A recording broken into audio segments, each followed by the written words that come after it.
Bueno, amados hermanos, quisiera si me pueden acompañar a Primera de Tesalonicenses capítulo 4. Para el texto de hoy quería meditar en el versículo 15. Pero quisiera que podamos leer todo y todo el texto. Vamos a estar leyendo desde el 13 al 18 y quería que podamos meditar sobre el concepto del sufrimiento en la vida cristiana. Vamos a leer la porción completa. Primera de Tesalonicenses capítulo 4, versículos 13 al 18, dice: Tampoco queremos, hermanos, que ignoréis acerca de los que duermen, para que no os entristezcáis como los otros que no tienen esperanza. Primera de Tesalonicenses, capítulo 4, versículo 13. Quisiera que nos detengamos ahí brevemente. No quiero que os entristezcáis como los otros que no tienen esperanza. Este es el primer mensaje del año 2025. Siempre tenemos la costumbre en la iglesia de terminar un año con un mensaje de balance, ¿no? E iniciar el nuevo año con un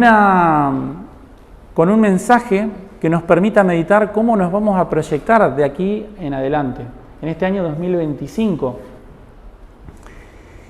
Y si vamos a pensar en este año 2025, y lo vamos a pensar en términos de la vida cristiana, entonces no podemos dejar de lado el sufrimiento. No podemos dejar de meditar en el concepto del sufrimiento. Y básicamente mi preocupación al meditar en este texto es que ustedes enfrenten este sufrimiento de manera provechosa para su alma. La clave para eso está en entender correctamente las promesas de Dios. Entonces, quiero que entendamos una cosa. En la medida en la que permanezcamos en este mundo, el sufrimiento es condición sine qua non de la mismísima existencia humana. Es decir, la existencia humana está indiscutiblemente ligada al sufrimiento. Yo siempre lo pongo en estos términos. ¿Qué es lo primero que ocurre cuando un niño viene al mundo? Lo primero que ocurre es que el médico te da vuelta y te da un cachetazo en la cola, ¿no? Así arranca la vida de todos nosotros. Imagínense que el mundo te recibe de esa manera. Así te recibe, ¿sí? Entonces la existencia humana está totalmente ligada al sufrimiento. Eso es algo inevitable, totalmente inevitable. Sabemos que eso es a causa del pecado. Entonces, ¿vos qué podés hacer frente a esa situación? Bueno, ¿cómo vas a enfrentar el sufrimiento? Depende de cuáles sean tus creencias. ¿Se entiende? Es decir, ¿cómo vas a comprender ese sufrimiento? ¿Cómo lo vas a procesar? Depende de tus creencias. Nosotros somos cristianos y sabemos que todos los hilos de la historia están en los dedos de Dios. Hasta los pequeños detalles de nuestra vida, todos pasan por la voluntad de Dios.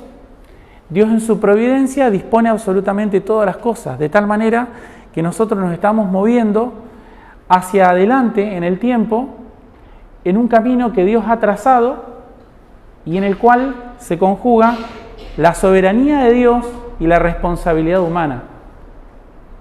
Mi responsabilidad de dar el próximo paso y la soberanía de Dios de permitir que a través de diferentes circunstancias mi próximo paso lo voy a dar sobre una baldosa que está floja y me termina mojando los pies sin que yo le espere, ¿no? O no, ¿se entiende? Entonces hay cosas que tienen que ver con mi absoluta responsabilidad y por otro lado la soberanía de Dios que dispone los pequeños detalles, los cuales yo no conozco y tampoco tengo el deber de conocer, pero sí tengo el deber de conocer ¿qué cosa? Su palabra revelada, sus promesas. Entonces, ¿cómo enfrenta un cristiano el sufrimiento? Lo enfrenta a través de promesas. ¿Cómo obra Dios en la vida del cristiano? Obra a través del sufrimiento. ¿Está? Dios moldea nuestra vida a través del sufrimiento. ¿Sí? Y nos ha dejado el ejemplo de su Hijo, quien es el mejor ejemplo del sufrimiento cristiano, es Cristo mismo. Entonces, Sabemos que el sufrimiento es algo inevitable. Sabemos que la manera de enfrentar el sufrimiento y atravesarlo dignamente es a través de creer de que las promesas de Dios estén en mi cabeza, de que yo las conozca, pero además de que las aplique correctamente. ¿Sí? No es simplemente una cuestión de conocimiento, es una cuestión de actitud hacia un conocimiento específico. Entonces tiene que darse una serie de cosas.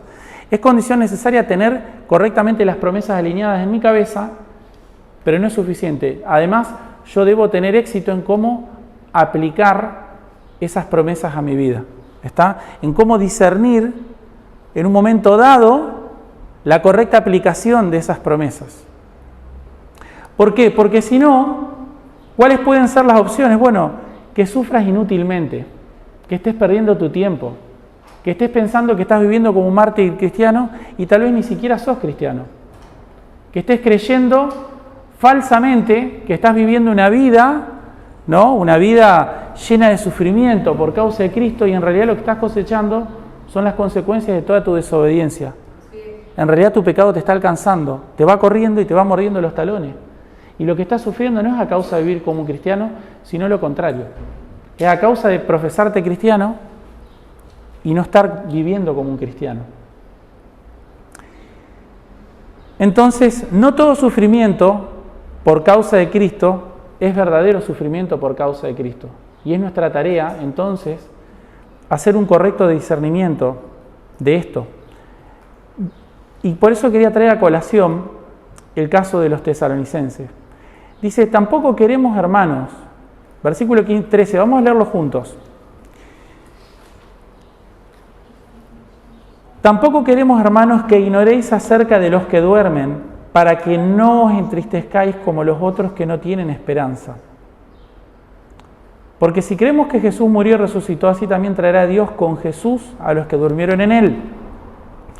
Por lo cual os decimos esto en palabra del Señor, que nosotros que vivimos, que habremos quedado hasta la venida del Señor, no precederemos a los que durmieron. Porque el Señor mismo, con voz de mando, con voz de arcángel y con trompeta de Dios, descenderá del cielo, y los muertos en Cristo resucitarán primero. Luego nosotros, los que vivimos, los que hayamos quedado, seremos arrebatados juntamente con ellos en las nubes para recibir al Señor en el aire, y así estaremos siempre con el Señor. Por tanto, alentaos los unos a los otros con estas palabras. Acá hay dos doctrinas fundamentales que entran en juego. Una es la doctrina de la resurrección de los muertos. Y la otra doctrina es la doctrina de la segunda venida de Cristo. ¿Está? Estas dos doctrinas, difíciles de entender, para los tesalonicenses, la incomprensión de las promesas de Dios respecto de la resurrección de los muertos y de la segunda venida de Cristo, esa incomprensión de eso, frente al fenómeno de la muerte, los tesalonicenses se sentían desesperados, como los gentiles que no conocen a Dios. Estaban estas dos promesas, pero ellos no las entendían o las ignoraban. Y es lo que dice Pablo. Que ignoréis, dice, tampoco queremos, hermanos, que ignoréis acerca de los que duermen. Los que duermen es una forma poética y también teológica de hablar de la muerte. La muerte, para un cristiano, es como dormir, no es el final de su vida. Luego se va a despertar. ¿Sí? Cerró sus ojos temporalmente para luego volverlos a abrir. Es una forma poética de hablar de la resurrección de los muertos. Y una forma santa, ¿no? Y dice, no queremos que ignoren acerca de los que duermen, para que no os entristezcáis como los otros que no tienen esperanza. ¿Por qué dormían? ¿Por qué morían los cristianos? Estaban sufriendo tragedias. Por un lado, algunos se pueden morir de manera natural. La muerte es una tragedia de la vida, ¿no? Enfrentar la muerte de una persona que amamos, que queremos, la muerte es algo que nos produce mucho sufrimiento, ¿sí o no? Todos en algún punto hemos experimentado eso de cerca y hemos sentido el sufrimiento que produce la muerte de un ser querido. Ahora, el cristianismo tiene una esperanza para ese fenómeno, para esa fuente de sufrimiento. ¿Cuál es la esperanza que tiene el cristiano? Bueno, que aquellos que duermen en Cristo luego van a resucitar.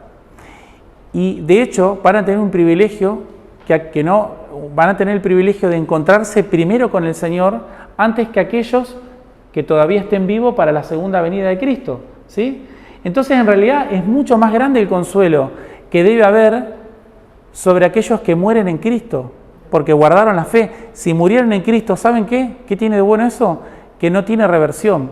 Esa persona solo le espera la resurrección. No va a apostatar de la fe. No se va a dar vuelta y traicionar y negar a Cristo, porque murió en el Señor. Debemos sentirnos cierto consuelo cuando alguien muere en Cristo, porque significa que acabó la carrera y guardó la fe. ¿Está? Sin embargo,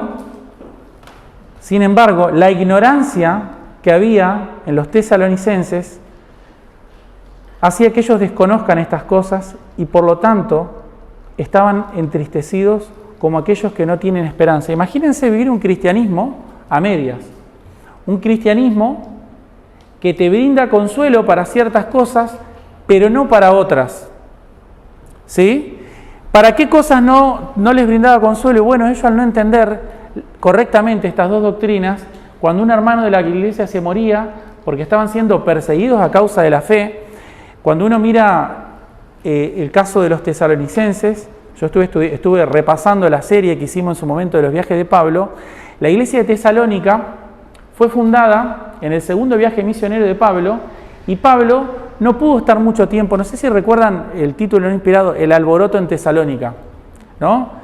Fue terrible lo que vivió Pablo ahí porque llega, va a predicar el evangelio, un grupo y está tres semanas predicando el evangelio, un grupo de personas se convierte y los judíos reaccionan y empiezan a perseguir a Pablo, a los misioneros, agarran a uno que se llama Jasón y se arma todo un alboroto en Tesalónica y Pablo tiene que terminar huyendo porque lo iban a matar. Y se va de Tesalónica a Berea y se encuentra con los bereanos que todos los evangélicos conocen, ¿no? Eran más nobles que los tesalonicenses, ¿no? Porque escudriñaban las escrituras. Y cuando se da el fenómeno de que los bereanos aceptan el evangelio, aparecen los tesalonicenses de nuevo y arman un alboroto en Berea y Pablo tiene que huir de nuevo. Pablo tiene que huir de nuevo y se va de Berea, se va a Atenas, a Grecia. Y está un tiempo con los atenienses, les predica el evangelio a los atenienses, no pasa mucho en Atenas, y luego Timoteo se queda en Tesalónica y Pablo se va a Corinto. Después de pasar por Grecia, Pablo se va a Corinto y espera que Timoteo llegue. Pablo se va a quedar pastoreando en Corinto 1 año y medio. Y es desde ahí donde Pablo va a escribir las dos cartas a los tesalonicenses. Aproximadamente podría ser que llega Timoteo y le cuenta, mirá, los hermanos en Tesalónica están bien, la iglesia está creciendo, hay amor entre los hermanos, les empieza a hablar de los tesalonicenses, tanto que el testimonio de amor de los tesalonicenses es conocido por todos los hermanos de Macedonia. Y esto es algo maravilloso porque Pablo no tuvo mucho tiempo para estar con ellos. Entonces, ¿cuál es el problema que tienen los tesalonicenses? Y los tesalonicenses no tuvieron suficiente tiempo para caminar con Pablo. Escucharon lo más importante de todo, el evangelio, pero no conocen todas las promesas que emanan del evangelio. Entonces son muy inmaduros en la fe. Entonces, ¿qué empieza a ocurrir? Bueno, empieza a ocurrir que siendo cristianos ellos estaban angustiados por muchas cosas para las cuales no conocían las promesas de Dios asociadas a eso, ¿sí? Al no conocer las promesas de Dios asociadas a eso, a los distintos fenómenos que estaban viviendo, estaban como cristianos angustiados, como cristianos que no tienen esperanza, como cristianos que no terminan de entender cuál es la voluntad de Dios.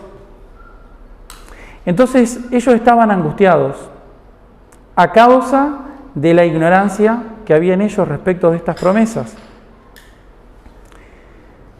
Entonces Pablo manda la primera carta a los tesalonicenses, que es la que tenemos ahora, y resulta que parece que se malinterpreta esta parte de la resurrección de los muertos y se empieza a propagar la idea de que la resurrección ya ocurrió. Entonces el problema se agrava. Vuelve Timoteo con las noticias de que esto está pasando en la iglesia, entonces manda la segunda carta a los tesalonicenses y corrige todas las desviaciones que estaba habiendo entre los tesalonicenses.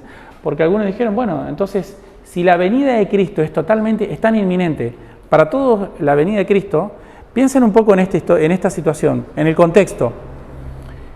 En el contexto en el que el cristianismo se está expandiendo en un mundo gentil que aborrece a los cristianos, que culpan a los cristianos de las plagas, de todas las pestes que están ocurriendo, de todas las desgracias, por culpa de que los cristianos ofenden a los dioses griegos y a los dioses romanos, dándole honor solamente a Cristo y diciendo que todos esos son ídolos paganos. Entonces imagínate que vos sos un idólatra y de pronto hay un cristiano al lado tuyo que está digamos, diciendo que tu Dios es un Dios falso y atacando toda la teología pagana. Cuando se desata una crisis, una hambruna, una tormenta que destruye una cosecha, ¿quiénes son los culpables? Los que están atacando a nuestros dioses. Y eso obviamente generaba persecuciones y matanzas contra los cristianos. Frente a esa situación tan fuerte de sufrimiento, entonces la esperanza de que Cristo viene en cualquier momento es muy importante, ¿no? Porque cuando vos estás sufriendo mucho, cuando vos estás sintiendo que tu vida se termina en cualquier momento, entonces la esperanza de que Cristo viene, regresa en cualquier momento, te alivia, te da consuelo, te ayuda a seguir caminando. Entonces, ¿pero cuál era el problema de ellos? Ellos no habían tenido suficiente tiempo para estar con Pablo, entonces eran inmaduros en la fe. Eran ignorantes de muchas promesas que realmente se necesitan para la vida cristiana y que luego Pablo les va a dar a través de estas dos cartas. ¿Está? Entonces yo quiero, hoy o en este momento, que pensemos en cuáles son las causas del sufrimiento en la vida cristiana. En el caso que estamos viendo hoy, es causado por la ignorancia que deviene de la inmadurez espiritual. Él dice, tampoco queremos, hermanos, que ignoréis acerca de los que duermen, acerca de los que durmieron, para que no os entristezcáis como los otros que no tienen esperanza. Es decir, pensemos también en nuestra etapa de cristianismo en la que estamos. Muchas veces hemos sufrido a causa de ser ignorantes. Cuando uno recién viene a la fe, se da cuenta de que es débil en muchas cosas. Se da cuenta que hay muchos desafíos, se da cuenta que le tiene temor al hombre, te das cuenta de que de pronto empezás a luchar con pecados que no sabes cómo hacer, que te das cuenta de que sos un poco inconstante, que no entendés la importancia de las cosas que aparentemente son tan importantes en la Biblia, ¿no?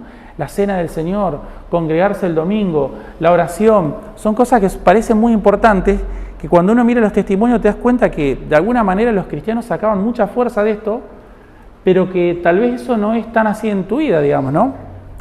Y eso pasa por causa de la inmadurez espiritual. Eso nos ha pasado a todos cuando recién venimos a Cristo. No terminamos de entender todas las promesas, no terminamos de comprender cómo se aplican a nuestra vida de manera concreta. No terminamos de entender cuáles son los beneficios que nos proporcionan. El problema básico de los tesalonicenses es que ignoraban las promesas que ofrece el Evangelio frente a catástrofes de la vida, como por ejemplo la muerte. Y esto suele pasar con muchas personas que son nuevas en la fe, aquellos que todavía no han podido profundizar en las Escrituras y ser debidamente acompañados. Este es el caso que tenemos aquí, pero no es el único caso. También hay sufrimiento, no por la ignorancia de las Escrituras, de las promesas, también hay sufrimiento en la vida cristiana a causa de la desobediencia, a causa de la inconstancia y a causa de la falta de fe. Esa es otra fuente importante de sufrimiento en la vida cristiana. No son aquellas personas que ignoran la palabra de Dios, no son esas personas que no conocen las promesas, son aquellas personas que las conocen, pero que no las obedecen.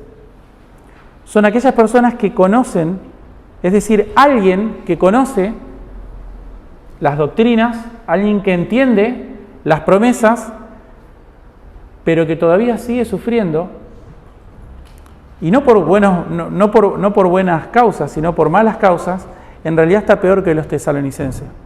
Porque al menos los tesalonicenses pueden ser tachados de ignorantes, pero vos no sos ignorante, vos sabés perfectamente bien lo que estás haciendo.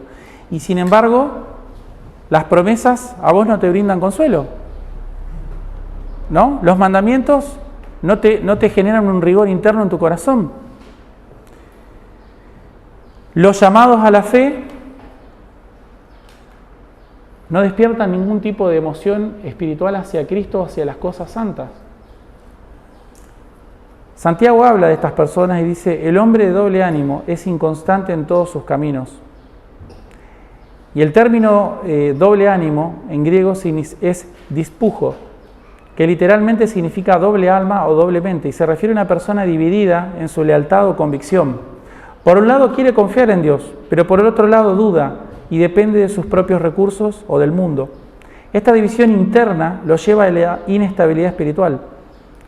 Y dice que no solamente es de doble ánimo, sino que es inconstante. Dice que es en todos sus caminos. Y sobre esa inconstancia en sus caminos se debe entender como la duda, y es una duda que no solamente afecta a la vida espiritual de la persona, sino que permea todas las áreas de su vida. No tiene firmeza ni dirección, lo que resulta en decisiones inconsistentes y en una vida desordenada. Es una persona que está peor, es decir, es alguien que está sufriendo como un gentil que no conoce a Dios, conociendo a Dios, conociendo las promesas, porque no las aplica, porque no las obedece, porque no las sigue, porque es víctima de su propio doble ánimo. Y dice Richard Baxter, dice, un corazón dividido es una raíz peligrosa. Quien intenta servir a Dios y al mundo no tendrá éxito en ninguno de los dos campos. Tal hombre vive en constante tormento, nunca confiando plenamente en Dios, ni disfrutando completamente de los placeres terrenales. La única solución para el alma dividida es una entrega total a Cristo, pues solo en Él encuentra paz verdadera. Esa es una causa de sufrimiento para muchos que pudieran llamarse cristianos. Luego está otro tipo de ignorancia, que no es la ignorancia del desconocimiento, sino que es la ignorancia voluntaria. Es la persona que voluntariamente ignora, es la persona que no quiere saber la verdad. ¿Sí? Es alguien que conoce, que es advertido de la verdad, pero voluntariamente quiere creer otra cosa. Y eso es muy común en el cristianismo. Cuando uno habla, yo esto lo he experimentado mucho más que nada con cristianos, por así decirlo, que vienen como de familia cristiana. En mi caso, que yo vengo de un trasfondo católico, no lo experimenté así, pero cuando entro en contacto con cristianos que son cristianos de toda la vida, me di cuenta rápidamente que están vacunados contra la verdad.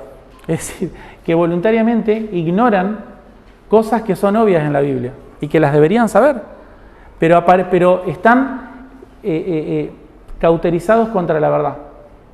Generalmente son personas que abusan de la gracia de Dios, y cuando uno le habla de la justicia de Dios, de la santidad de Dios, le hablas de la santidad del creyente, de la severidad del infierno, inmediatamente el evangélico promedio te dice, no, pero ¿cómo vas a hablar así? ¿Cómo vas a hablar de esa manera de Dios? Les parece un escándalo. ¿Cómo vas a decir que Dios manda a gente al infierno? No podés hablar de Dios de esa manera, porque Dios es amor, amor, amor. Están vacunados contra la verdad.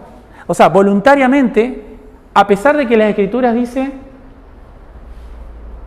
que Dios que tiene su arco preparado para destruir a todos sus enemigos, por más de que Dios de que dice de que los entregó una mente reprobada para hacer todo lo que no conviene, para luego condenarlos, escuchan todo ese tipo de cosas y se escandalizan. Pero ¿cómo vas a decir semejante barbaridad? Mi Cristo es amor. Yo he escuchado, he tenido estas conversaciones. Mi Cristo es amor, te dicen así, ¿me entendés? Desesperado, ¿viste? Porque vos le estás hablando de la santidad, ¿me entendés? Le estás hablando de que Dios es un Dios severo, que odia el pecado, que castiga el pecado, que creó un lugar llamado infierno para mandar ahí a todos los rebeldes y desobedientes. O sea, si Dios no fuera un Dios justo, entonces decime para qué existe el infierno. Y no te van a saber responder para qué existe el infierno. ¿Me entendés? Entonces, esas personas voluntariamente, a pesar de que uno los pueda advertir de esto, voluntariamente prefieren ignorarlo. No es que no quieren obedecer a la verdad. No son como los inconstantes. El inconstante está mejor que este caso. El inconstante, yo preferiría ser un inconstante antes que estar en esta situación. Porque el inconstante por lo menos dice, esta es la verdad. Y por la razón que sea, no la obedezco. Pero al menos reconoce que la verdad es la verdad. No dice esto no es cierto. No, está bien, hay que orar. Dios creó un lugar llamado el infierno para castigar a los pecadores. No la niega. Pero dice, pero por la razón que sea, tal vez mi carnalidad, mi inconstancia, mi falta de confianza en Dios, no puedo terminar de hacer que esto sea verdad en mi vida, pero no niego de ninguna manera que esto sea cierto.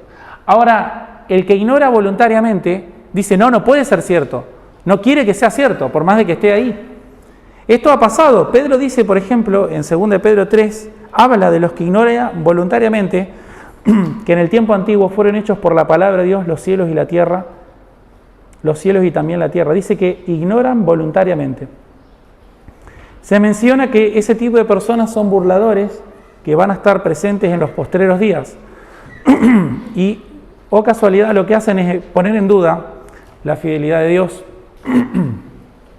No son personas que ignoran por completo la verdad, sino que prefieren voluntariamente pensar otra cosa y convencerse de lo contrario de lo que la palabra de Dios indica. Y Pedro asegura que lo que les espera a estas personas es su propia perdición, porque prefieren retorcer la palabra de Dios antes que creer en la verdad. Esto es muy común en el evangelicalismo moderno, es decir, el típico evangélico moderno, emergente, ¿no? Que le gusta andar con tatuajes, con pantalones rotos, que le dice papito a Dios. Ese tipo de evangélico generalmente es de este tipo de personas, son los que ignoran voluntariamente la verdad. Están mucho peor que los tesalonicenses, porque al menos los tesalonicenses son ignorantes, pero su situación puede ser revertida. Y por último,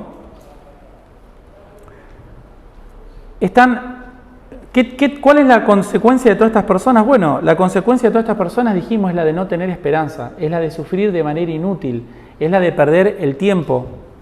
Por otro lado, hay otro tipo de sufrimiento que es el bueno, es el sufrimiento bueno, que es el sufrimiento causado por la obediencia. Hay un sufrimiento que vale la pena y es el que viene por imitar a Cristo. Lo interesante en esto es pensar que cuando un cristiano tiene una promesa de parte de Dios, finalmente vos no sabés cómo se va a aplicar esa promesa. ¿Por qué? Porque no conocés los detalles de la providencia de Dios. Pero lo maravilloso es que eso no importa en lo más mínimo.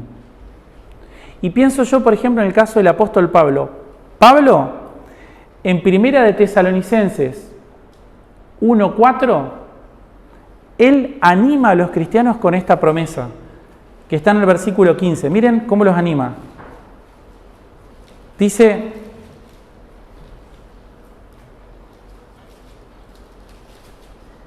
por lo cual decimos esto en palabra del Señor, que nosotros que vivimos, que habremos quedado hasta la venida del Señor, no precederemos a los que durmieron. Porque el Señor mismo, con voz de mando, con voz de arcángel, con trompeta de Dios, descenderá del cielo, y los muertos en Cristo resucitarán primero.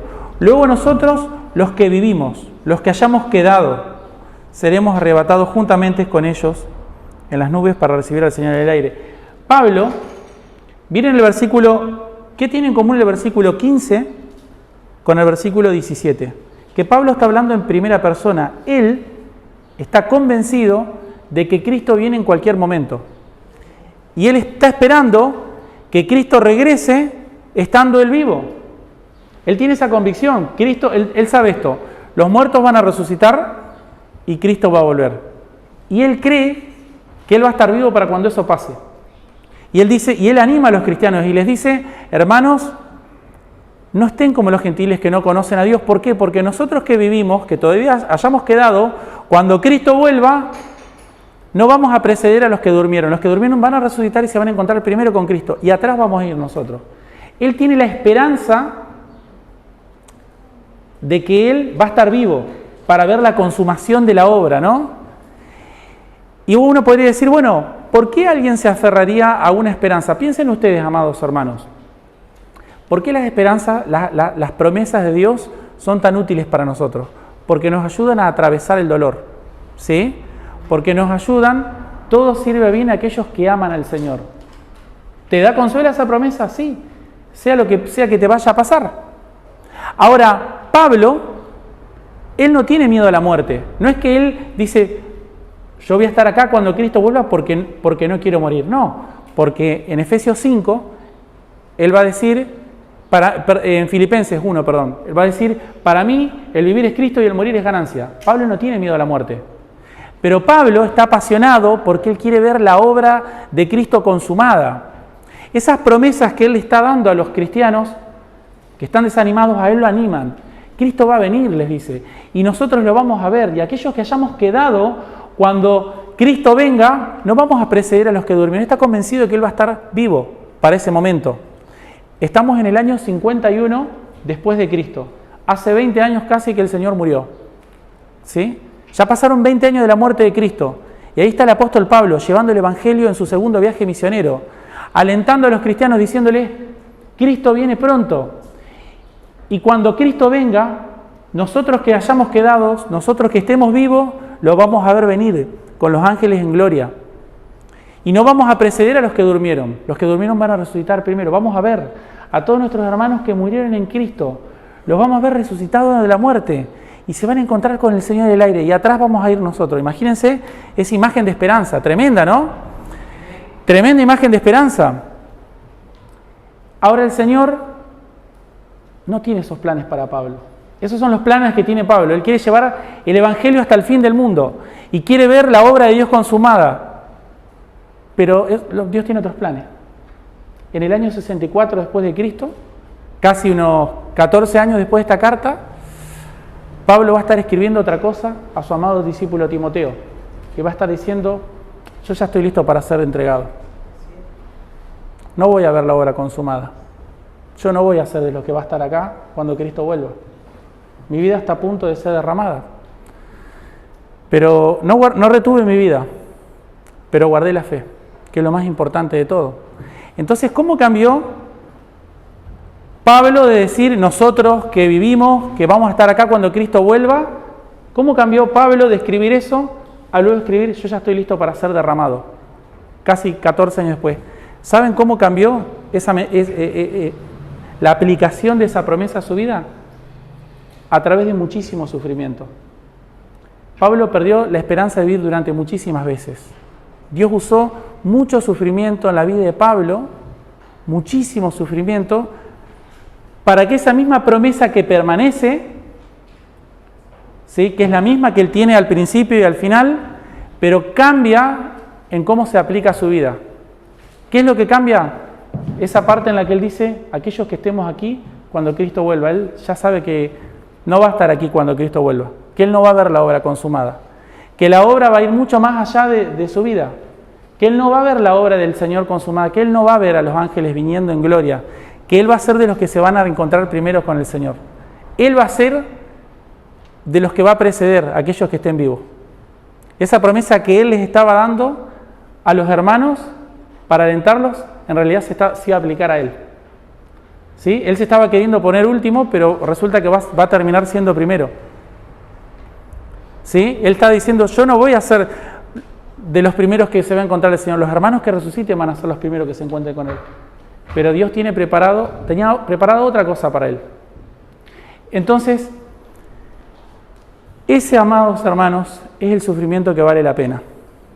Ese es el sufrimiento que vale la pena en la vida cristiana. No el sufrimiento que viene a causa de la ignorancia. Es inevitable el sufrimiento a causa de la ignorancia. ¿Y cómo se resuelve? El versículo 14 nos da la respuesta. ¿Cómo se resuelven todos estos tipos de sufrimientos? El sufrimiento a causa de la ignorancia. ¿Cómo se resuelve? ¿Cómo le diría yo? Bueno, vamos a ver cómo resuelve el sufrimiento a causa de la ignorancia. Versículo 14. Porque si creemos que Jesús murió y resucitó, así también traerá Dios con Jesús a los que durmieron en Él. Lo que hace Pablo, y esto es una podríamos ponerlo casi como una norma, como una regla. Todas las promesas brotan de la cruz.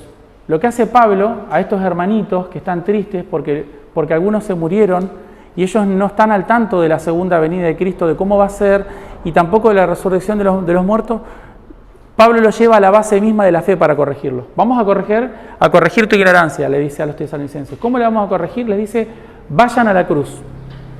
Y piensen en esto, si creemos que Jesús murió y resucitó, ¿cuál es la conclusión lógica que debiera emerger de esa verdad?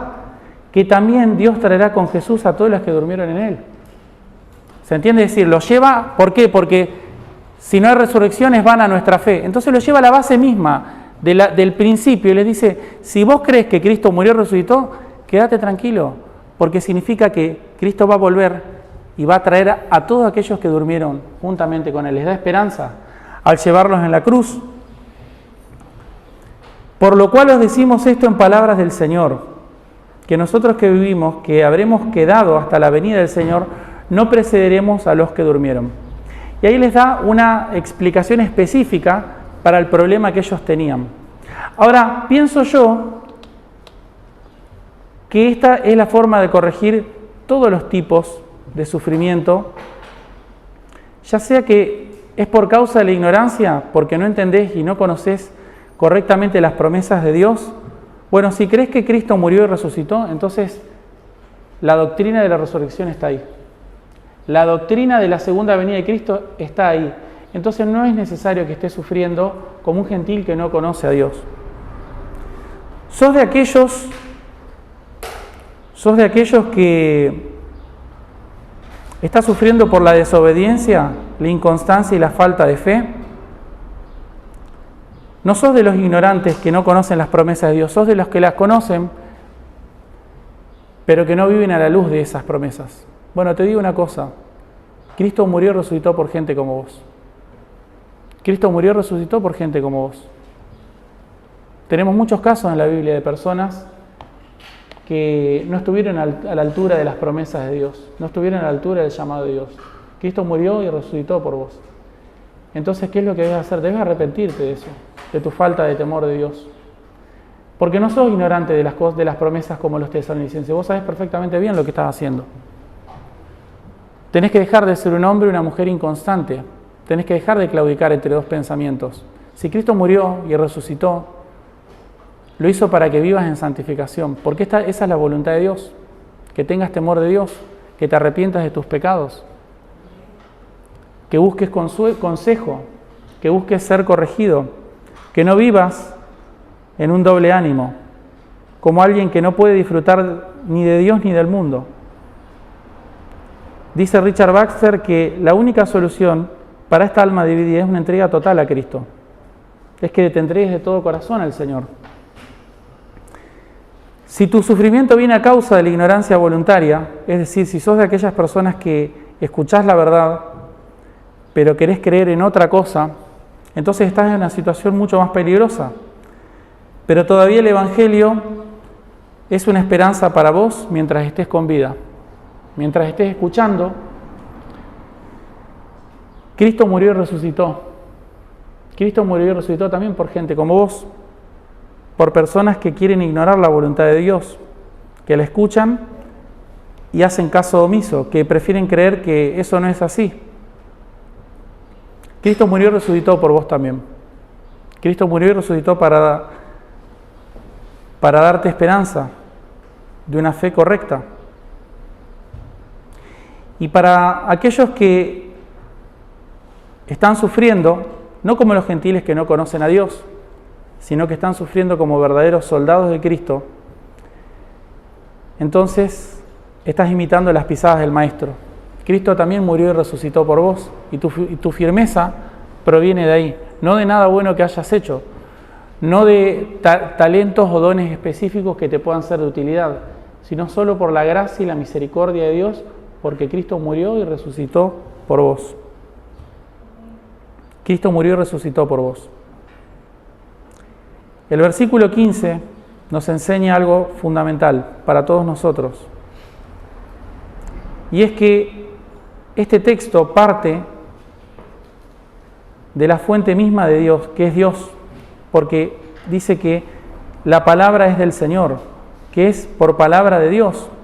Versículo, lo decimos en palabra del Señor. La palabra del Señor ordena la mente desordenada. La palabra del Señor hace sabio al que es sencillo. La palabra del Señor trae orden a nuestra vida. Si una persona quiere empezar a sufrir por las razones correctas, dejar de sufrir por las razones incorrectas en este año que viene por delante para aprovechar bien el tiempo, entonces hace bien en aplicar su alma a la palabra del Señor. no a sus propios consejos ni a sus propias inclinaciones personales.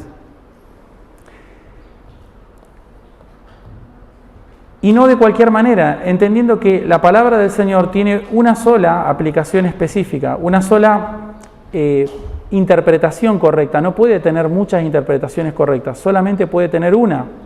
Por eso Pablo no da muchas explicaciones del fenómeno, da una. Y lo señala entre el versículo 15 y el versículo 18.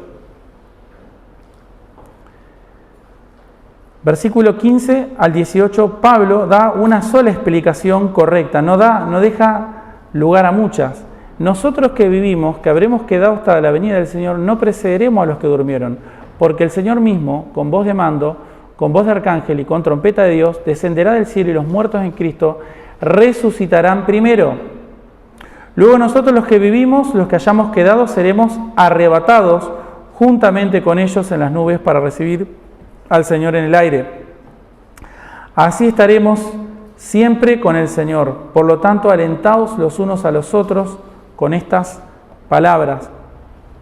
La correcta interpretación de las Escrituras pone las cosas en su lugar, provee orden a la mente y al corazón y además es motivo de aliento genuino y no de tristeza y de angustia sin sentido. A veces la palabra de Dios puede ser causa de angustia cuando expone nuestro pecado. Sin embargo, es una angustia que luego nos lleva a la dulzura y al gozo del Espíritu. A veces la palabra de Dios puede producir angustia cuando te das cuenta que estuviste pecando contra Dios, cuando te despertás y sos consciente de que estuviste viviendo de una manera horrible delante de Dios, cuando te diste cuenta que tu vida es una ofensa misma a Dios, una mancha que molesta a la santidad de Dios.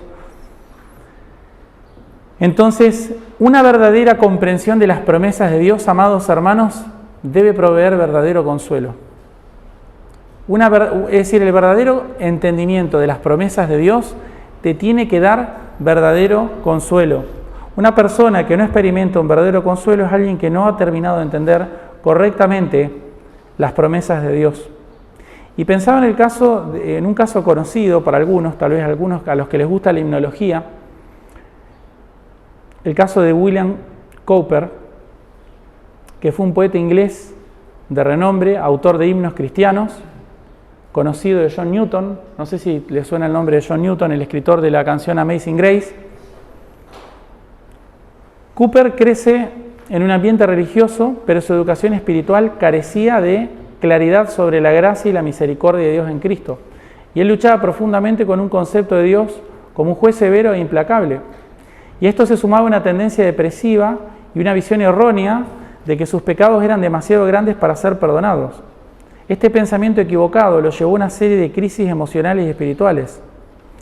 En 1763 sufrió una grave crisis mental y fue internado en un hospital psiquiátrico. Durante este periodo creía que estaba eternamente condenado y que no había esperanza para él. Una convicción alimentada por su percepción equivocada de Dios como alguien inalcanzable y punitivo, como alguien implacable. Mientras estaba en el hospital, un médico cristiano llamado Nathaniel Cotton, que entendía el Evangelio, comenzó a tratarlo. Y el doctor Cotton no solo se ocupó de la salud física y mental, sino que también mostró un verdadero carácter cristiano, como padre lleno de gracia y amor. Entonces, William Cowper, mientras leía la Biblia, encuentra Romanos 3:25, a quien Dios puso como propiciación por medio de la fe en su sangre, para manifestar su justicia a causa de haber pasado por alto en su presencia los pecados pasados. Al comprender finalmente que la salvación no dependía de sus méritos, sino de la obra redentora de Cristo, Cowper experimenta un alivio y una esperanza que no había conocido antes. Y esto marcó un cambio significativo en su vida espiritual. Aunque luego continuó luchando con la comprensión del Evangelio, continuó batallando contra las emociones depresivas y los pensamientos erróneos, no habían desaparecido por completo, continuó luchando con periodos de desespero y a menudo persistía en ideas equivocadas sobre su propia condición espiritual. En 1767 se traslada a la aldea de Olney, en Inglaterra, buscando un ambiente tranquilo para los episodios que estaba sufriendo emocionales. Y ahí conoció a John Newton, que era un pastor anglicano de la iglesia local, conocido por su testimonio como ex comerciante de esclavos que se había convertido al cristianismo. Newton se convirtió en amigo cercano y mentor espiritual de Cooper. Newton, conocido por su compasión y comprensión del sufrimiento humano, acompañó a Cooper en momentos muy oscuros. Mostró paciencia y empatía hacia las luchas emocionales de su amigo, brindándole apoyo pastoral y recordándole constantemente las verdades del Evangelio. Aunque nunca pudo superar totalmente todas sus luchas, en medio del sufrimiento escribió muchos himnos maravillosos, y hay algunos que están citados en inglés, que forman parte de un himnario que escribió junto con John Newton, en el cual aparece la canción Amazing Grace. Entonces vemos, amados hermanos, que a veces una comprensión incorrecta de las promesas de Dios pueden llevar a los cristianos a sufrir de manera desesperada como gentiles que no conocen a Dios. Sin embargo, una verdadera comprensión de las promesas de Dios nos ayudan a enfrentar el sufrimiento como Pablo lo enfrentó. Y aunque nuestra idea de cómo las promesas de Dios se puedan llegar a aplicar a nuestra vida no esté clara, y aunque esa idea pueda cambiar con el tiempo, como Pablo, él pensaba que iba a estar vivo, pero luego se terminó dando cuenta que él iba a terminar siendo muerto cuando fue condenado a muerte. Ya ahí se dio cuenta de que él no iba a ver la obra consumada de Cristo, pero esa promesa seguía en la cabeza de Pablo. Él dijo, yo no soy de los que voy a estar vivo, voy a ser de los que va a preceder, voy a ser de los que precede, voy a ser de los que va a ir primero, no voy a ser de los que va a estar vivo, no voy a ver la obra consumada. Significa entonces que voy a ser de los que primero se encuentran con Cristo. Y eso le trajo mucho consuelo al apóstol, por eso él termina diciendo, terminé la carrera, me espera la corona de vida. ¿Sí? Entonces, amados hermanos, este año 2025 que empieza, quisiera animarlos a que se aferren correctamente a las promesas de Dios para que no pierdan el tiempo, sufriendo por cosas que no tienen sentido, y obedeciendo a Dios y sufriendo por cosas que sí tienen sentido. Dice Pedro, 1 de Pedro 2, 20-21, pues, ¿qué gloria es si pecando sois abofeteados y lo soportáis? Mas si haciendo lo bueno sufrís y lo soportáis, esto ciertamente es aprobado delante de Dios, pues para esto fuisteis llamados, porque también Cristo padeció por nosotros, dejándonos ejemplo para que sigáis sus pisadas. Amados, podemos seguir las pisadas del Señor. Podemos seguir las pisadas del Señor aferrándonos a las promesas de Dios. Podemos glorificarlo y podemos sufrir como inevitablemente va a sufrir, pero ese sufrimiento no va a tener un impacto negativo en nosotros, todo lo contrario, va a tener un impacto positivo en nosotros como el que hubo en la vida de Pablo. Él nunca perdió la esperanza de que él se iba a encontrar con Cristo, de que los muertos van a resucitar, de que Cristo va a venir por segunda vez. Él nunca perdió esa esperanza. Lo que modificó el tiempo es cómo esa esperanza se iba a aplicar a su vida. Él pensó que iba a estar vivo hasta que luego se terminó dando cuenta de que no, de que él va a ser de los que preceden, de que él va a estar muerto. ¿Se entiende? Para ese momento, del que no va a estar muerto, de que él va a dormir, va a ser de los que duermen, va a ser de los que cierran sus ojos para luego abrirlos para siempre.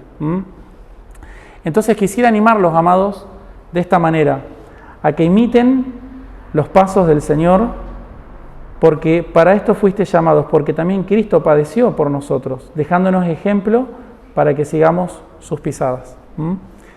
Terminamos con una oración. Padre nuestro que estás en los cielos, Señor, santificamos tu nombre y te damos gracias, porque ciertamente nos identificamos con los tesalonicenses, habiendo sufrido muchas veces como gentiles que no conocíamos a Dios, aunque sí conocíamos de tu Hijo, aunque sí habíamos entendido muchas cosas, muchas otras faltaban por comprender. Y hemos sufrido a causa de eso. También, Señor, nos identificamos con aquellos inconstantes, peor que los tesalonicenses, porque no son ignorantes de las promesas, mas no son practicantes de las promesas. Nos hemos identificado también con ellos. También con aquellos que ignoran voluntariamente, aunque haya sido por algún tiempo. Muchas veces hemos querido ignorar voluntariamente pero tu misericordia y tu gracia no nos ha permitido permanecer ahí. Hemos sido corridos por tu gracia y misericordia. Y en muchos casos, Señor, nos has dado la gracia y la misericordia de poder ser aquellos que sufren por cosas correctas. No sufrimos como gentiles que no conocen a Dios, sino como cristianos que imitan las pisadas del Maestro. Ayúdanos, Señor, a que este 2025 esa pueda ser nuestra regla. La esperanza de que un día nos encontraremos contigo, que un día seremos tomados y estaremos contigo para siempre. Nos trae consuelo, Señor, nos trae esperanza. Nos recuerda que este mundo es un lugar de sufrimiento, es un lugar de angustia, de congoja, es un desierto para el alma que anhela las cosas santas. Ayúdanos, Señor, a atravesarlo y a llegar a la tierra prometida. Te damos toda la gloria en el nombre de Jesús. Amén.